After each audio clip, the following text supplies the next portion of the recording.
Hello, everyone. This is Rita Wolfson, and I'm so glad you've joined us today for financial wellness in the workplace, a mental health as much as a financial problem. Let's get started with some housekeeping. Very often we are asked for the slides. The slides aren't shared because they are proprietary and take a very long time to create. However, we've started the recording and it will be on our website, our Facebook page, and YouTube channel by next week. And those who have registered should receive it via email sometime next week also. During the course of the webinar, you can type your questions into the question box and we will answer as many as possible at the end of the webinar. So, okay, well, we're going the wrong way there. We're talking about financial wellness in the workplace, so we need to be very clear. What is financial wellness? Our definition here at the Center for Financial Social Work is that it's managing the financial component of life so money isn't a constant concern and stressor. It also means feeling confident and more in control of your money and of your life. Certainly, there are numerous different definitions, but as you're about to see, money means something different to everyone. And we're going to see what represents financial wellness to you in the audience. So, our first poll today, what represents financial well-being to you? If you have anything else to share, you can put it in the question box, and Vonda can give us some of those other ways that represent financial wellness to you. Okay, some of you do have some other ideas, and this is very interesting. About 60% of you have voted. We'll give it a few more seconds, and I will share it with you and see if you find it as interesting as I do. So we're up to 73%. If you want to vote, I'm going to count it down. 5, 4, 3, 2, 1. I'm going to close the poll and share the results with you. So we seem to have one clear winner that everyone feels they need an emergency fund, and it's so incredibly true. I think we learned that during the recent shutdown. And as I said, we all have different feelings about what represents financial stability, financial wellness. So let's keep going. We'll hide that poll. Rita, did you want some of those other answers? Oh, absolutely. Thanks, Vonda. You're welcome. I'll just go through quickly. So, able to give and share with others, could withstand an emergency fund of over, looks like it's 1,000K. All of the answers were exposed. Having money to go, it looks like where they want it to go. Makes sense, right? Yeah, and it's having a combination of all the options, budgeting and spending in a balanced manner. So just a few. Okay, well, here are some others that I wanted to share. Okay, so financial wellness means something different to everyone. You've shared your ideas. We did the poll. For some people, it means having no financial problems or worries. Well, that would be nice. Having money saved for your child's college tuition. knowing that you're able to pay your debts and fight financial obligations every month, not having to cope with a constant stress, well, you can just go ahead and read these. And if they prompt any other ideas for you, go ahead and share them, and Vonda can tell us about them a little later. So, what does financial wellness have to do with the workplace? Traditionally and historically, an employee's financial well-being or financial problems has not been considered to have any effect in the workplace or be a problem in the workplace. But today, what does financial wellness have to do with the workplace? Well, we're about to look at the many, many different ways that it impacts everything in the workplace. So this is how I view financial wellness in the workplace. It seriously impacts job performance, healthcare costs, productivity, the actual work culture within your uh, organization, the loyalty to the organization, the turnover, hiring the best people. And within the circle, we look at psychological well-being, mental health, physical, emotional health, and social interactions. So we know that money is complex, and we now see just how much it is impacting the workplace in so many different ways. So employees' financial problems become their employer's financial problems when they spill into the workplace and the bottom line. Lots of people ask me, well, what is presenteeism? Well, that's being physically at work, but not being really present and able to attend to the business of getting your work done. And so all these problems, there are health concerns, more mistakes. Employees are less engaged and productive. They may take money from their retirement and experience increased dissatisfaction. And that should probably say feelings of being less committed.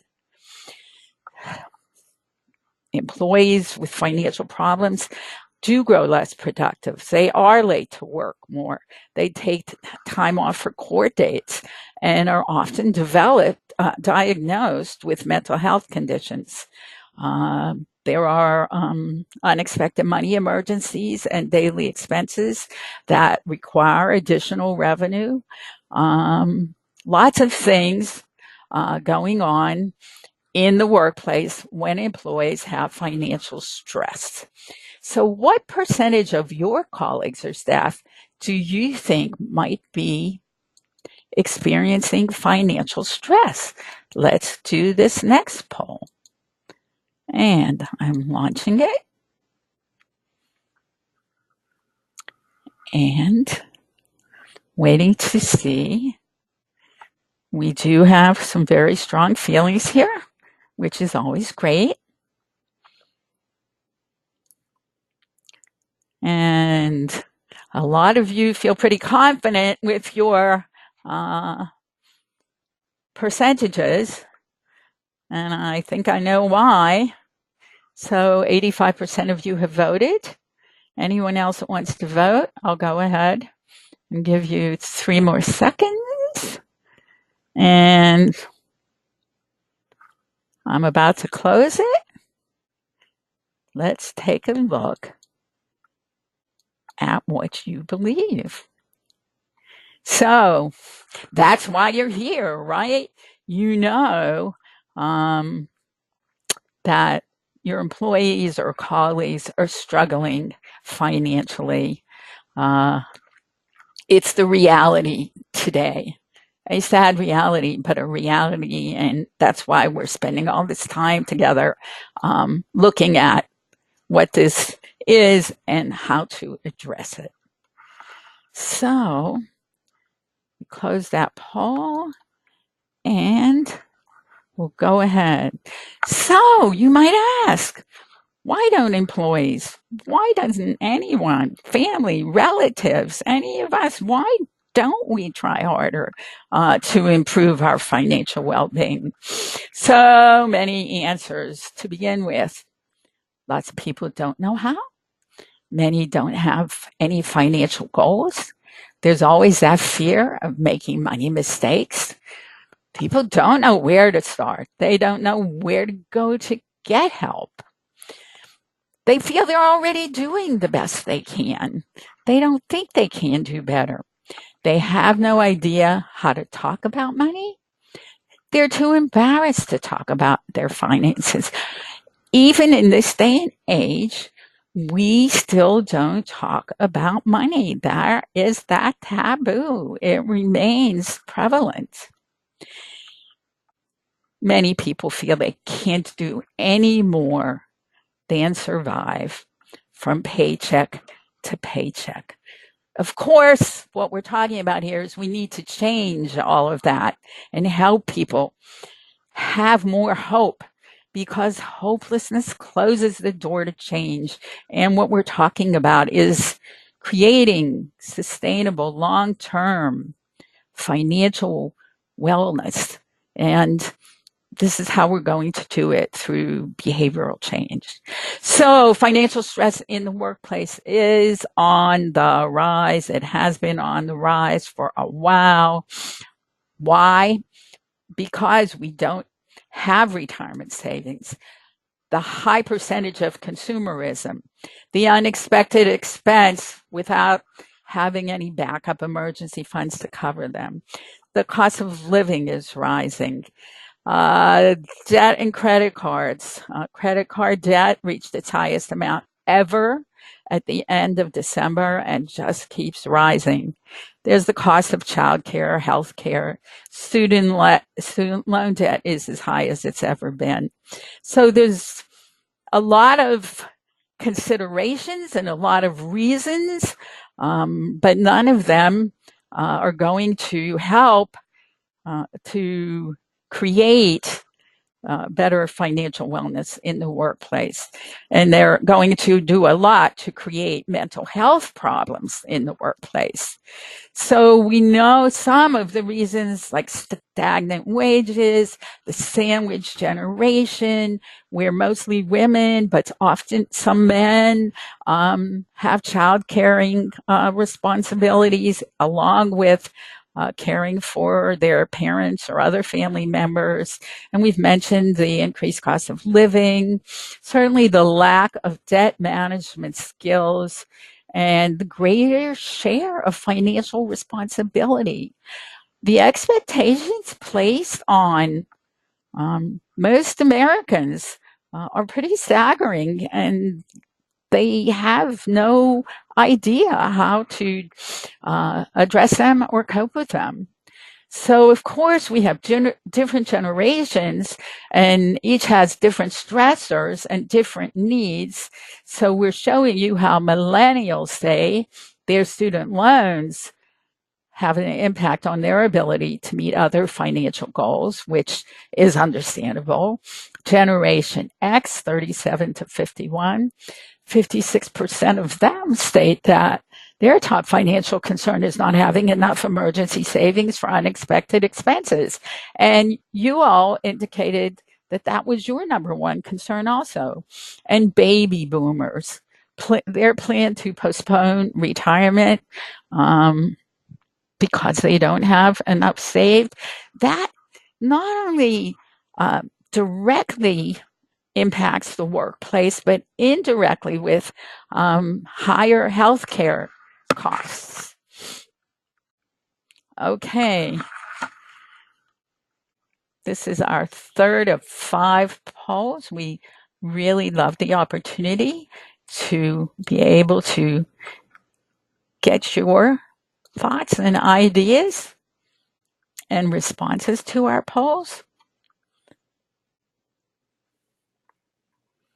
Okay. This one's pretty interesting. Let's keep voting.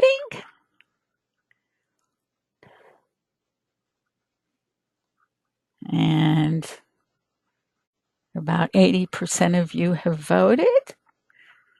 And I'll just give you a few more seconds. Every month we usually have a guest speaker, but this was very important to me and I wanted to provide this webinar. But I usually tell our guest speakers what a great audience we always have and how they participate.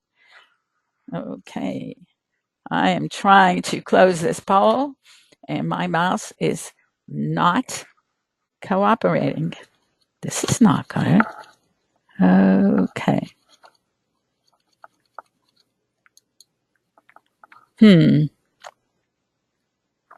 This is okay. Let me close it and share it. And remember, this was a month. So now that you've seen that over half of you believe it's 10 hours or more a month, I'm going to hide that and I'm going to show you some of these, statistics that we're talking about. So employees spend an average of 13 hours per month worrying about money while at work. And you can begin to imagine how that affects their productivity, the work that they're able to do. So let's take a look at how financial problems affect mental, physical, and emotional health. Financial problems make those who have them more susceptible to all kinds of physical problems. This is researched and documented. Heart attacks, obesity, ulcers, some of these, certainly migraines, some of the things you might expect, some you might not. High blood pressure. There is an actual study that I saw in the past few days about how financial stress contributes to heart disease. And here are some statistics. You can see the reddish color indicates how much more serious these different problems are for those with financial stress. So if you have financial problems, you are more likely to experience emotional problems, panic, anger, shame, fear, helplessness. We can do something about that. The problem is that so many employees don't have access. They spend their time at work and don't have access to the help they need to deal with their financial problems and learn the coping strategies and skills that can change it all. So someone with financial stress is also more prone to experience mental health problems. And the list is long. And again, for those of us who work with clients, we're not surprised. So all of these things going on makes it difficult for stress employees to cope in the workplace. One other piece is that many employees neglect health care because of the cost. They miss screening, skip prescriptions, don't take the medical tests they need, and choose not to purchase health insurance, and don't realize, really, some of the research shows that employees don't realize how this affects them. I keep pressing the wrong thing. So let's take a quick look at women and money in the workplace. 47% of women say they are less than financially well, as opposed to 29% of men. Women express more fear about key financial concerns than men do. Running out of money in retirement, having to work longer than planned, becoming ill and being unable to work, being unable to pay for their children's education, and needing to support other family members. And women have considerably less saved, which is why they're so much more nervous and worried and fearful and concerned about their financial circumstances. When you look at women as a whole, 14% are more likely than men to indicate they feel stressed with their financial situation, and 13% are less likely to be very optimistic about their financial outlook as a result. So, what is the cost and impact of employee financial behavior on the workforce? Okay, we're almost finished with our polls. Let's see how you do with this one. You've really been on top of all of the other ones. So, what percentage of Americans do you think live paycheck to paycheck?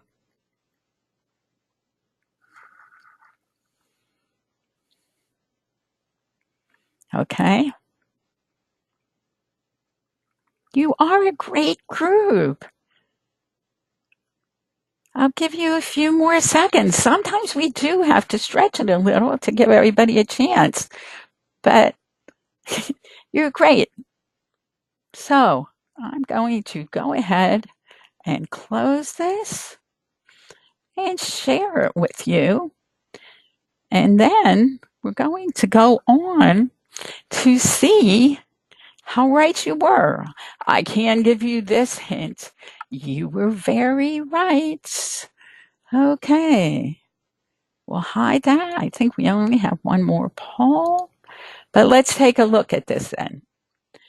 8 out of 10 Americans say money is their number one stressor, which is why, and we're going to go through this list. This is why I know that financial discord has truly reached a tipping point in this country. And here is the answer to your poll. And the majority of you got it right. 78% of Americans live paycheck to paycheck. And if we didn't know it before, we should know it now following the recent government shutdown. 40% of Americans are only one missed paycheck away from poverty. 13% believe they will remain in debt the rest of their lives. 56% don't have a budget. It's the B word. Nobody likes the B word for budget. It is one of the most important financial tools available to us, but we don't understand that in this country. We think it's about punishment instead of reward. 28% of Americans don't pay their bills on time. And 50%, 50% don't participate in an employer-led 401k, 403b. 41% grade themselves a C, a D, or an F in personal finance. 40% carry credit card debt month to month, and that means that they pay interest on everything from the first day of the month to the last day of the month for however long they're carrying that debt. 32% have zero non-retirement savings. 29% can only handle emergencies by using a credit card. And more men and women than ever are using credit cards for the purchase of monthly necessities. And this is never good, but it's particularly not good because so many of these men and women can't even make the minimum payments. Worst of all, and I do feel this is worst of all, I had never seen this statistic before. I have a feeling you will all agree with me.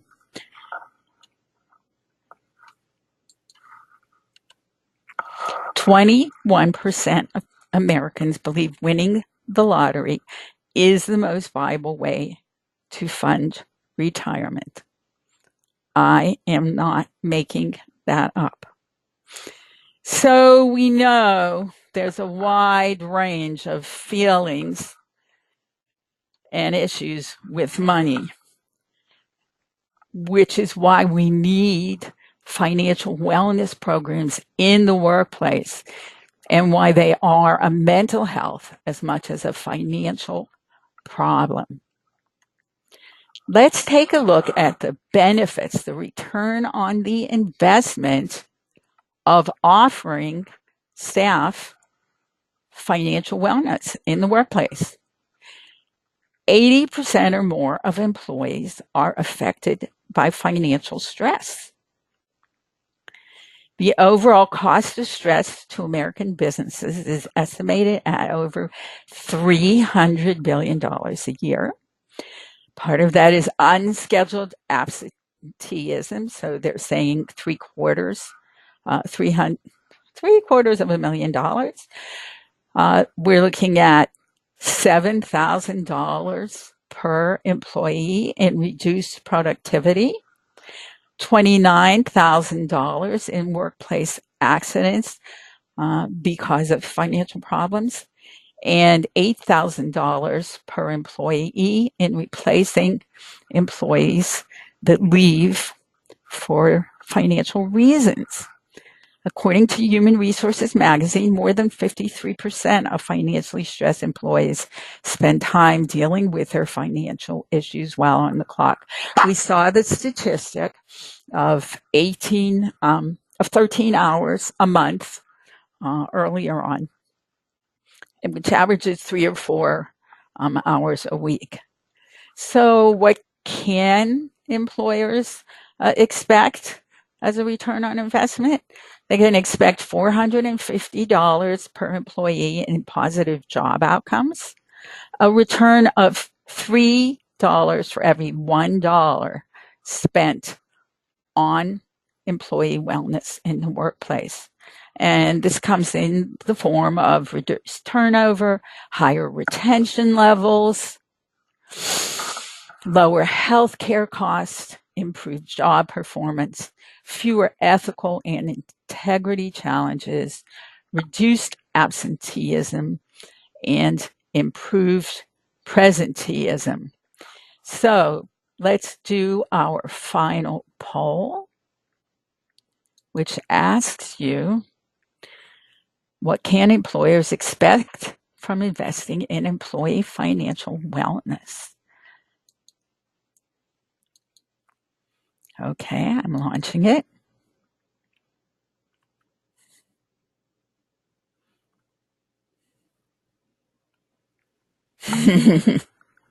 I knew you were a good group.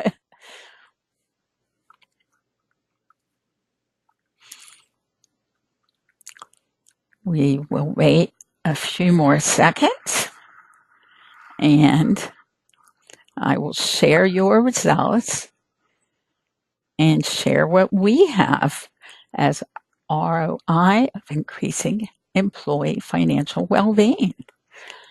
Okay, I will go ahead and close this poll. I will share the results of this final poll. And after taking a few seconds to see the results, I will close it.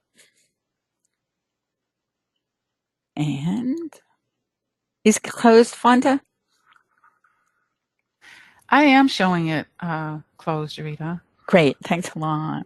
Welcome.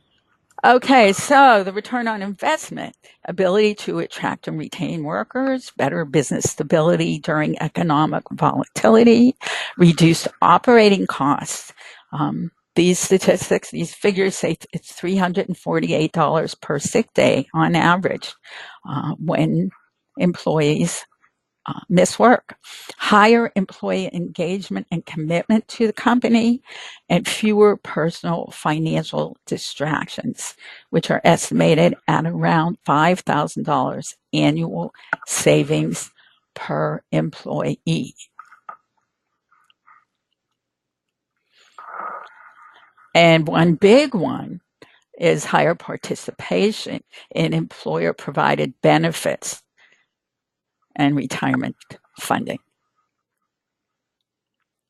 So we've talked about the problems. We've looked at the issues. We know how real they are. Now let's look at some solutions. Let's see some of the basics of a successful employee wellness program. So we begin with setting realistic expectations.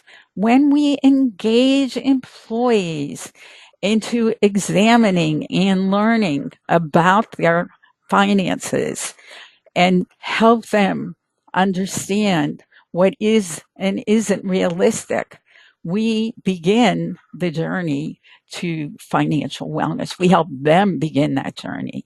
We think that an employee wellness program should help employees be motivated to participate, to understand how they will benefit from the program, to know what's included in the program, and to be very clear that their financial wellness work will be private and confidential.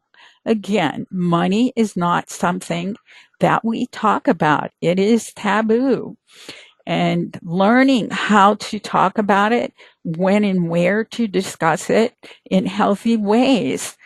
These are very, very helpful steps.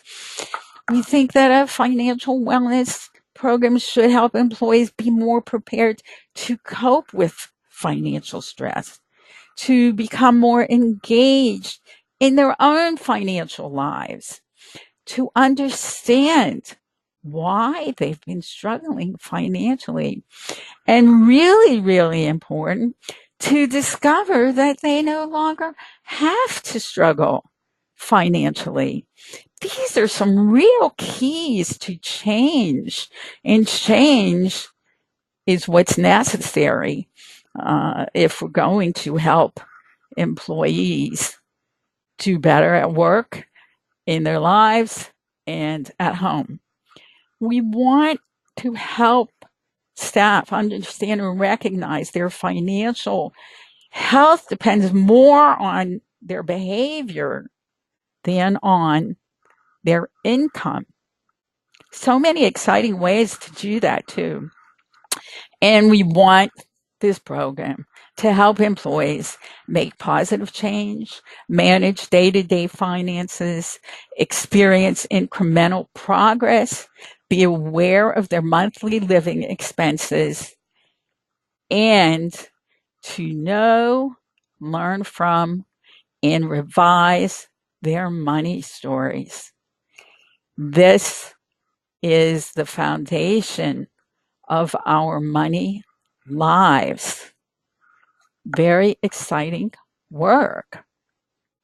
So let me tell you a little bit about Make Friends with Your Money, which is our financial social work basic 6-week financial employee financial wellness in the workplace program. If you've been with us before, you may recognize this diagram. We use it to explain how complicated money is and how confusing it can be to everyone when they don't understand how much is involved, that their financial wellness depends on where they are in the life cycle, on the others in their lives, on their physical, mental, and emotional health, on their financial behavior. Financial behavior for us is about how one earns, spends, saves, shares, and borrow. You can see that on money up in the right-hand corner.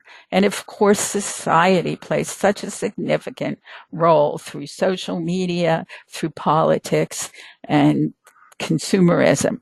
So money is complicated.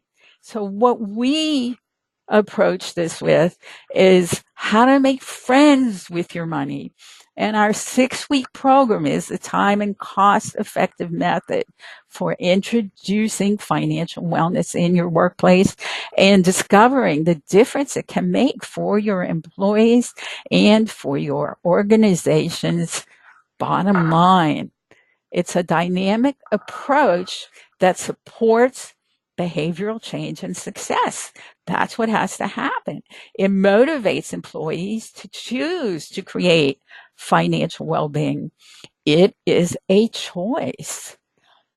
It reduces self-sabotaging financial thinking, behaviors, and habits, and provides the financial information and insight required to make more knowledge-based financial choices and decisions. And it helps employees learn to anticipate, prepare for, and cope with personal and financial setbacks and disappointments. This platform right here, this is the core of financial wellness.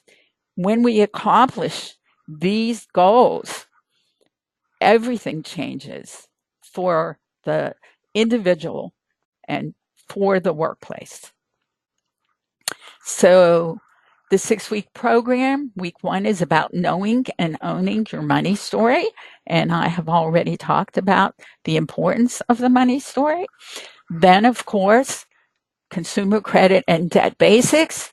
In this digital world, we really need a better understanding of how and what we are doing with our money. We're so disconnected from our money, it makes it difficult to focus on financial wellness when we're overwhelmed by financial debt. So we look further into you and your credit score, and then we work with employees to create a personal spending and savings plan. And we've already mentioned that over 50% of Americans don't have a budget. So looking at this about how do we change the situation? And we finished in week 5 and 6 with goal setting in financial terms, and then introduction to saving and investing basics. So we introduce lots of concepts. We have a mini workbook each week. So employees have lots of new tools and skills to use. The way that it works is that financial trainers here at the Center for Financial Social Work interact with employees in real time. We answer their questions. We are able to understand the challenges they're struggling with financial stress.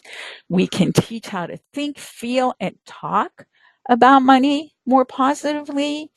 And of course, we always work to engage, motivate, and support everyone in taking control of their money in order to gain control of their lives. So before we go to Q&A, and I hope you've been putting any questions you have into the question box. Why offer financial wellness in the workplace? To reduce operating costs, to have higher employee engagement and commitment, to have fewer financial distractions, and to save up to $5,000, to have higher participation in retirement funding, and to better employee job performance and better overall financial behaviors. And of course, an important one, we looked at the dollar cost of absenteeism. So these are some of the reasons to offer financial wellness in your workplace.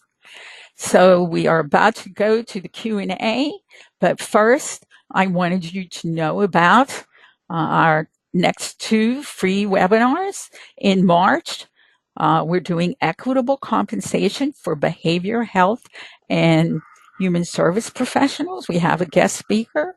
And in April, I will be doing financial self-care, yoga for personal finance.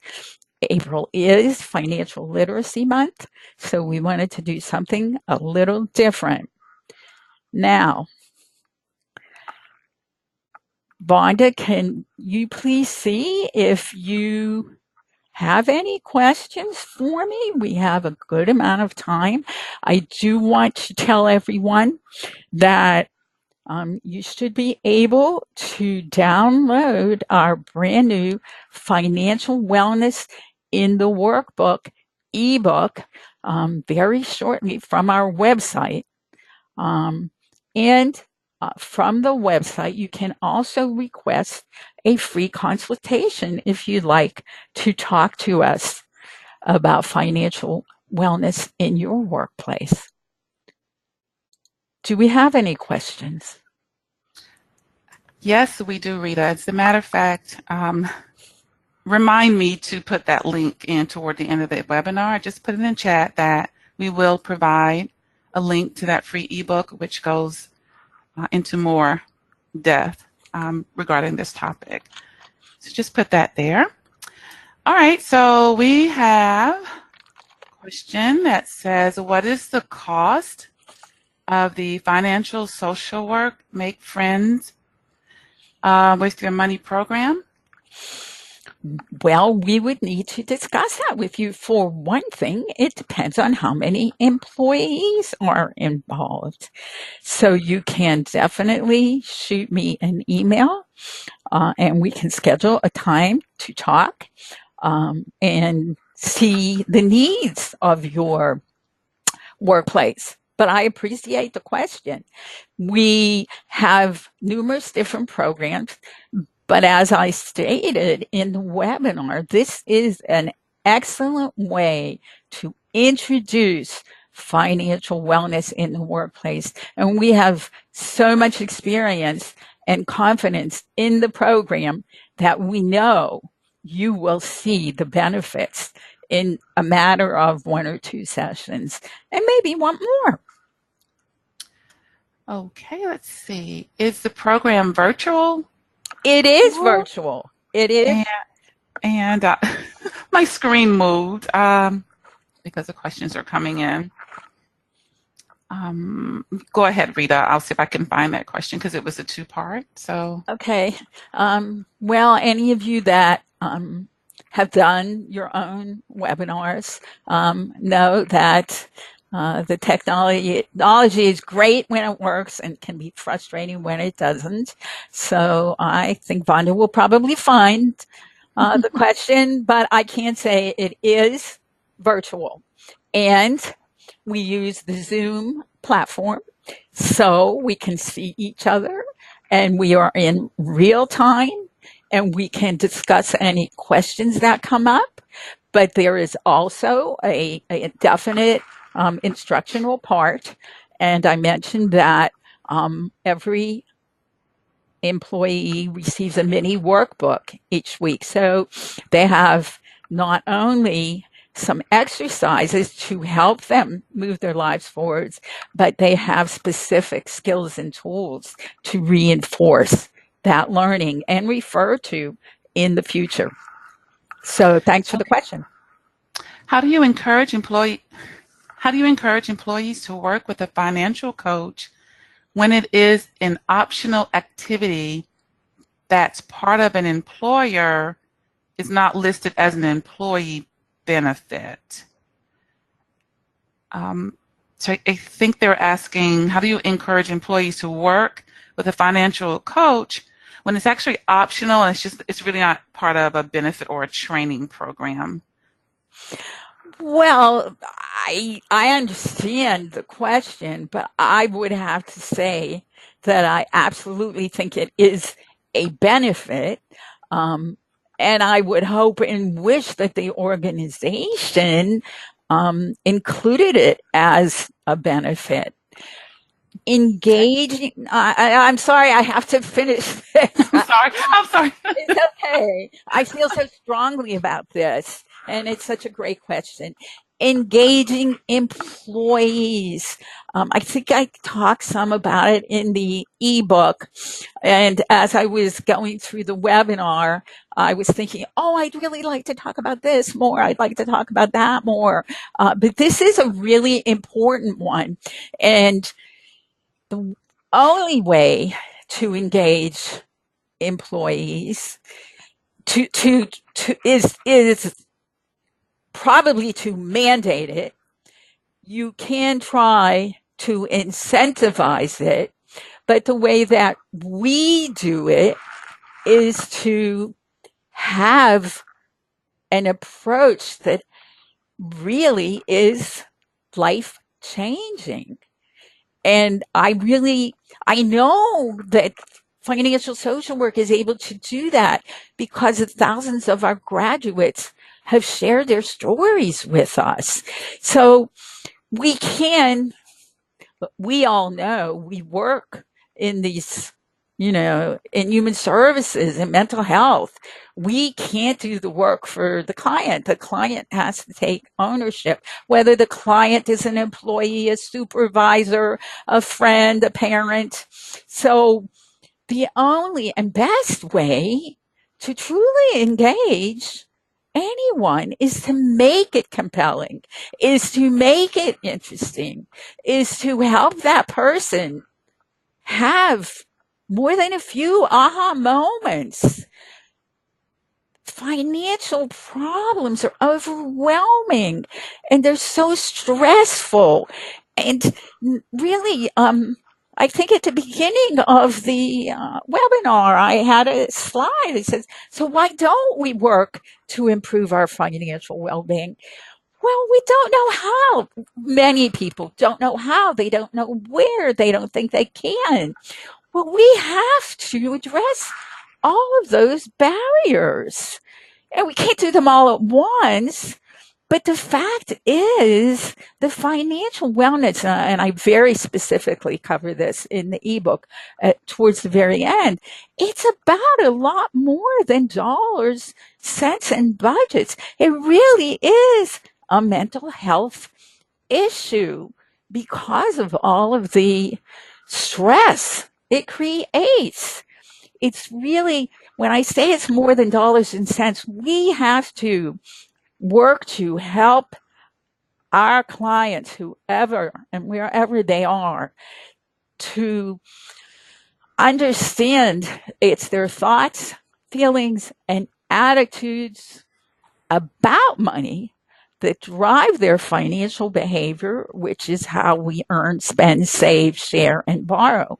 And it's our financial behavior that determines our financial circumstances. So you will see in the ebook, I really spend time on a number of new concepts that I'm excited to share with everyone, and on the fact that it's really about our relationship with our money and our relationship with ourselves that we need to address before we deal with the dollars and cents of money management. Okay. Ready? Yep. Okay. This one says, I actually work for an employee assistance program providing financial counseling for employees across the country. Do you have any feedback from employers who have implemented a financial program in their workplace? The statistics are very high for how employers feel how they, it's in the 90% that they feel that it's beneficial. And that same research, I know, I almost included that slide, also indicated in the 90% of employees feeling that they benefited. Now, that being said, we've talked a lot. I've talked a lot in the past few minutes in answering some questions about engaging employees. And I'm also thinking now about that question about having employees work with a financial coach. Money's so intimidating. It's so personal. So again, we have all these barriers and we feel uncomfortable talking about our financial problems. So building the rapport with the coach, or having a genuinely interactive, introspective approach that does address the mental health issues as much as the financial issues is going to bring the successful feelings from employees and from employers. That's how I would address or answer that question. Okay, we have a question that asks, is there an assessment accessible to evaluate if a company or an employee would benefit cooperating financial wellness program at their company? Actually, we have a number of different tools and ways of assessing that.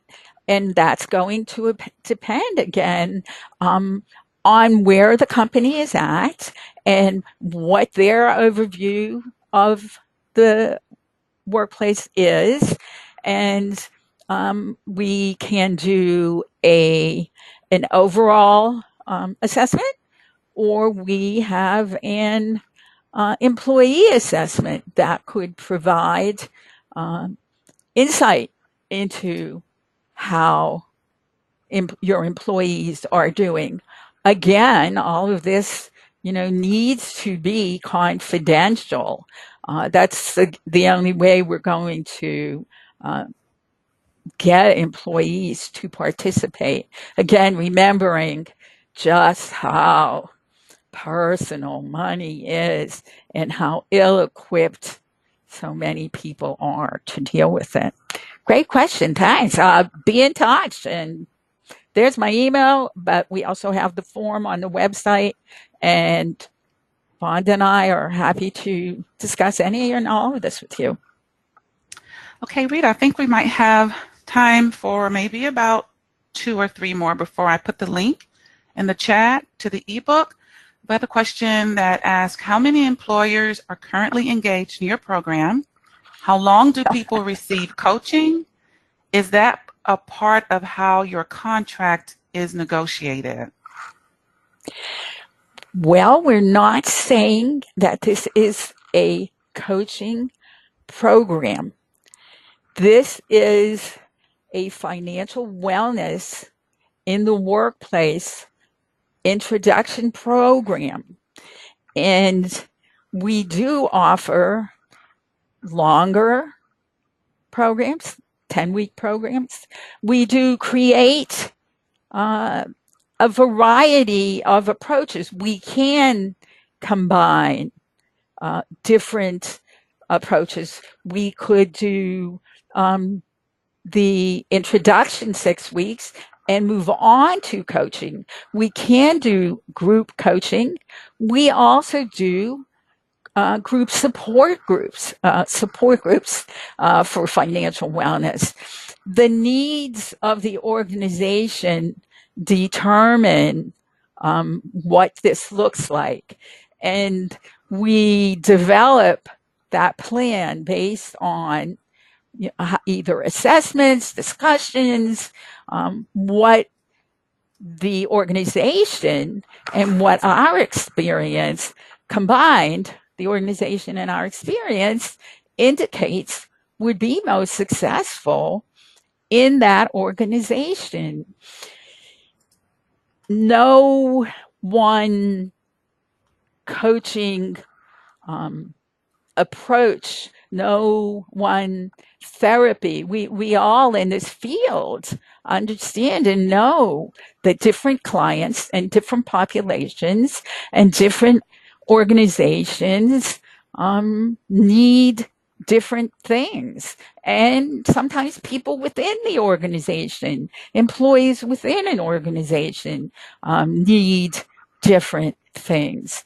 But we felt that because what is out there in the way of financial wellness mostly stresses budgeting and wealth building. But we know, as you know, that most of our clients' populations need a lot more remedial and healing work before really delving into the deeper aspects of money management. So, yes, we do talk about and teach about investing in our last session because we want to introduce the concept to employees and to client populations that there are other ways of living and of building assets instead of always dealing with debt. So this is a real introduction course. We could then find that staff is excited and wants to learn more. We've had that happen because they feel the change. They're experiencing the growth. Once you open that wonderful experience and journey, then it's not something that can be taken away, and it's something that can only improve lives. Anything else? Well, we are on that 3 o'clock hour. We did have a couple of inquiries about the resources. Where do you get your statistics? A little more information or an inquiry on return on investment. And so wanted to know how many hours a week is the program. So I would definitely. It is 1 hour a week, and that time is based on what works best for the organization. For some organizations, they want it at 8 o'clock in the morning, or some like it at 4 o'clock in the afternoon, or as a lunchtime experience. If you're interested in the statistics, you can email us. We read and use tens, hundreds of articles, and since we're not doing research for publication, we don't do the kind of information that you're looking for, but we can give you some resources if you'd like them. Do you have the link, Vonda? For the ebook? Yeah. Yes, I've put it in the chat. Is that the new one? That is the one that, yep, same one, workplace. So it's financial social work /workplace. And let me put the one to the actual download for the ebook there too. Which all roads will lead to the ebook. Okay, so you have that in chat for everybody? Mm-hmm. I do. Well, I would like to thank everyone for your time today. I'm so glad that you joined us. And I hope we can see you back here next month and the month after. And feel free to reach out to us for any questions or materials you might need. So thanks, everybody.